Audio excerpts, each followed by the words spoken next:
A linha do tempo em Hanyo no Aeshahime pode ser o grande plot, porque ela está sendo arruinada, estão havendo distorções da linha do tempo e a gente vai discutir sobre isso no vídeo de hoje, entre outras coisas como a Rin cantando a música que a Setsuna gravou mesmo estando no ventre e toca no violino até hoje, o reencontro entre Moroha e seus pais e outras coisas muito interessantes. Na análise do episódio 28, que corresponde ao quarto episódio da segunda temporada de Hanyo no Aeshahime. Olá meus queridos, eu sou Avalon das páginas Avalon Geek e já prepara aí o seu fone de ouvido ou então uma cadeira, porque hoje a gente vai conversar. Vou tentar ser breve, mas já aconteceu muita coisa, inclusive essa temporada aí não para de ser surto atrás de surto, jogando um monte de informações, respostas que a gente espera há praticamente um ano e finalmente estão sendo respondidas, então tem bastante coisa pra gente falar.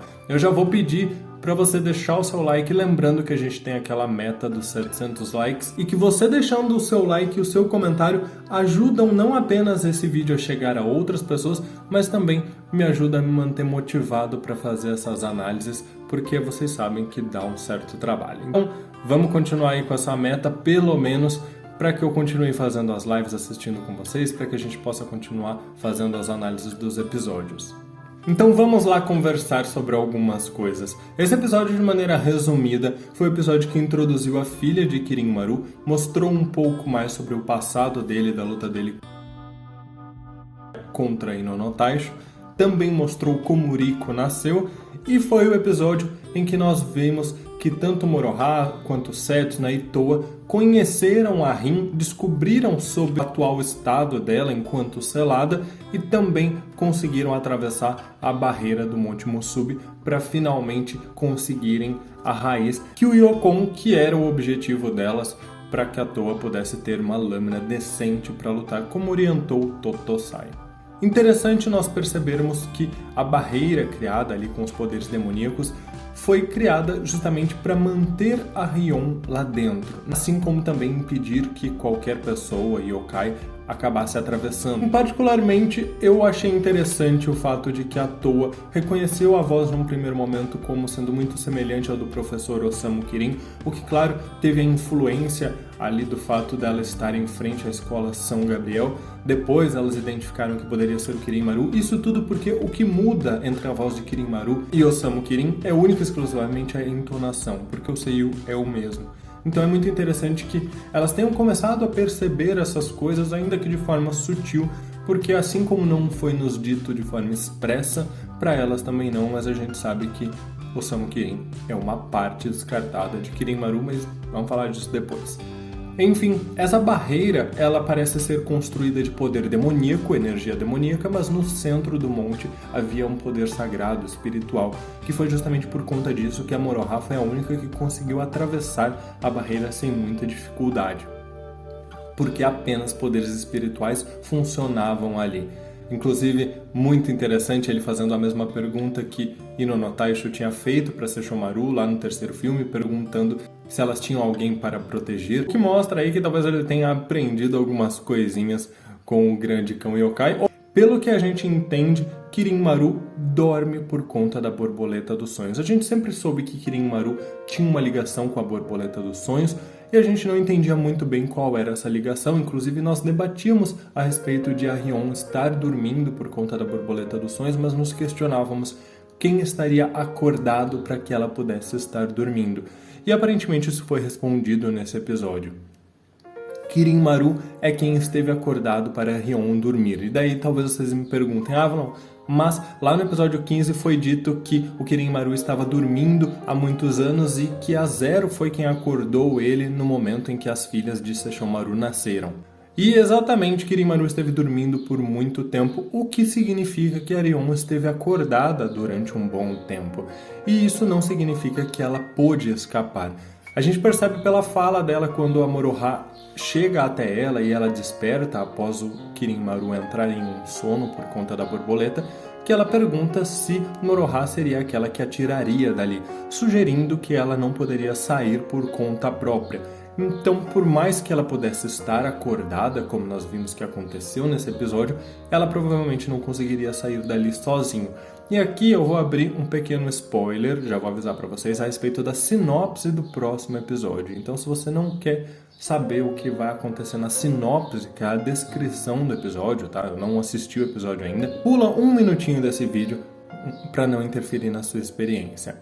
A gente sabe que na sinopse do próximo episódio, Arion vai pedir para que a Setsuna corte o laço amaldiçoado que une ela e Kirin Maru. O que, ao meu ver, é justamente o laço da borboleta dos sonhos. Então ela pede para que a Setsuna, com a sua Yukari no Tadikiri, possa romper esse laço, de modo que, assim que Kirin Maru acordar, a Rion não vai ser colocada novamente para dormir. Então, ao meu ver, está muito claro aqui pra gente que Kirin Maru dorme enquanto Rion está acordada e vice-versa. Então, se ele resolveu dormir nesse episódio, como a gente viu, provavelmente para se recuperar um pouco das cicatrizes daquelas batalhas, né, senhor Peladão? Justamente foi quando a Arion acordou. Ah, Avalon, mas por que então a Rin não acordou quando a Setsuna morreu, se a lógica de que um dorme enquanto o outro acorda é a mesma? Inclusive, isso é o tema de um vídeo que a gente fez há muito tempo atrás. Eu fico bem feliz em ver que algumas coisas a gente acerta de vez em quando. Bom, ao meu ver, a situação da Rin é um pouco específica, porque mesmo antes do Jaqen colocar aquela pulpa, aquele casulo da borboleta dos sonhos na Setsuna, ela já aparecia adormecida dentro da Árvore das Eras, que inclusive é um outro ponto que nós vamos falar agora, que é justamente que foi confirmado que a Rin ainda tem a idade de 18 anos, porque ela parou de envelhecer há 14 anos atrás. Então a gente estava acreditando que ela só parou de envelhecer quando o tempo dela foi pausado por conta da borboleta dos sonhos, mas parece que não. O tempo dela, pelo menos fisicamente, ela já não envelhecia dentro da árvore.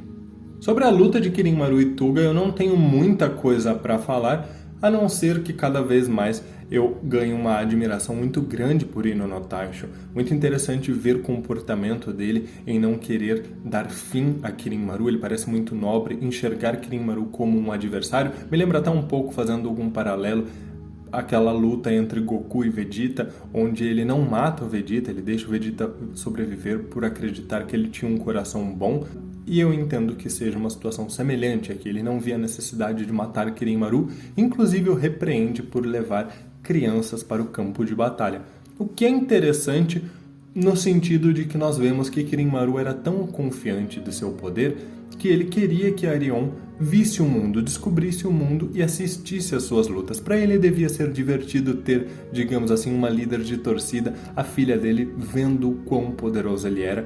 Inclusive, nas revistas Animage, recentemente, o diretor falava que nós entenderíamos um pouco mais sobre o comportamento de Kirin Maru, porque nós agora sabemos que ele é um pai, de um bom relacionamento com ela.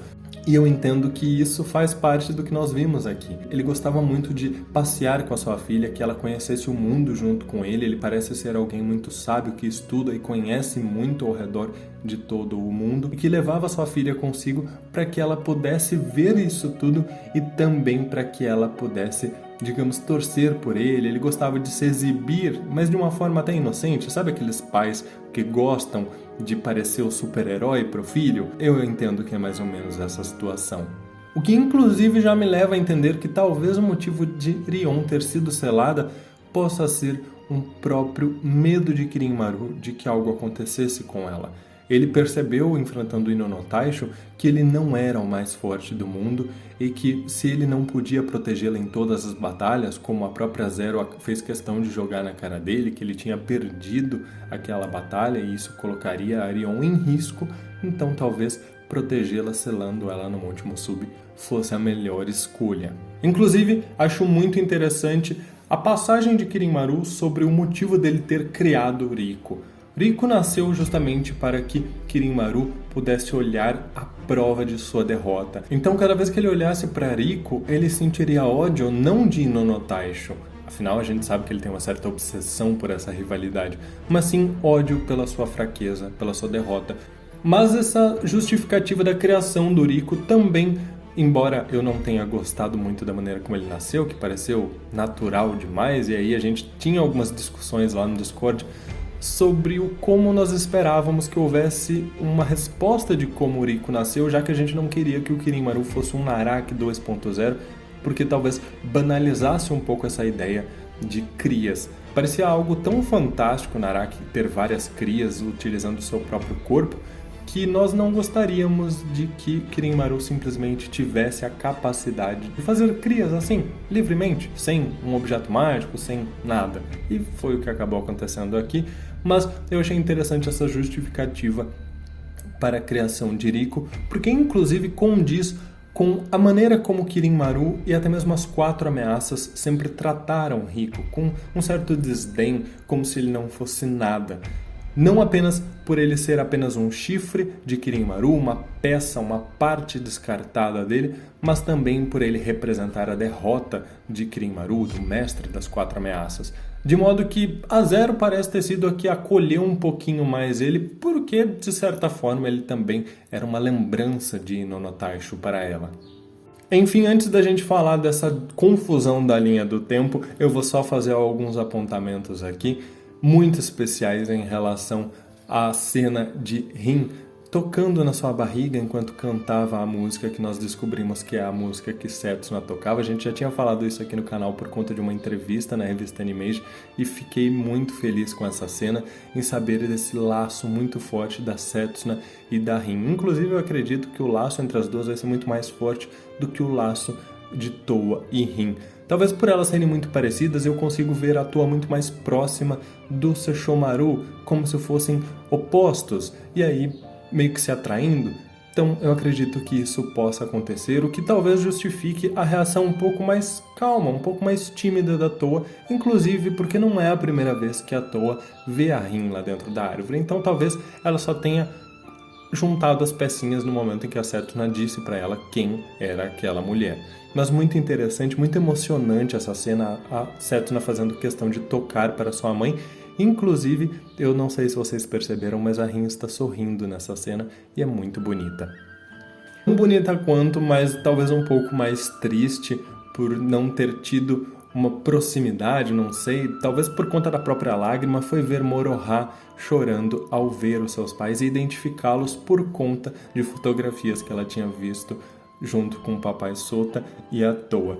E aí a gente já entra nessa discussão da linha temporal, porque a cena em que a Moroha aparece vendo as fotografias com Sota é praticamente a cena lá do episódio 4 da primeira temporada, só que sem a Moroha. E aí algumas pessoas começaram a imaginar que talvez houvesse uma confusão temporal nesta cena também, que o passado, o futuro, o presente, enfim, tá tudo bagunçado. Honestamente, sobre esta cena em específico, eu acredito que possa ter sido uma outra cena qualquer.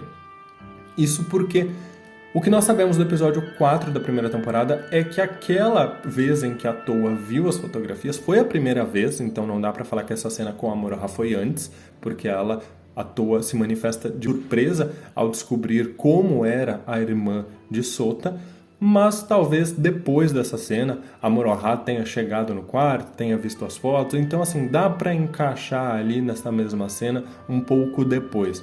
Ao mesmo tempo que pode assim ser uma confusão das linhas temporais, mas honestamente eu não achei que eles fossem fazer isso de mudar os acontecimentos do futuro, mas parece que é de fato o que está acontecendo. Deve estar com certeza ligado ao moinho do tempo. Está parado, ele só se moveu quando a Zero morreu e a Rin estava próxima de morrer, o que talvez tenha a ver com o fato de o tempo dela estar parado, o que justificaria essa interferência no tempo.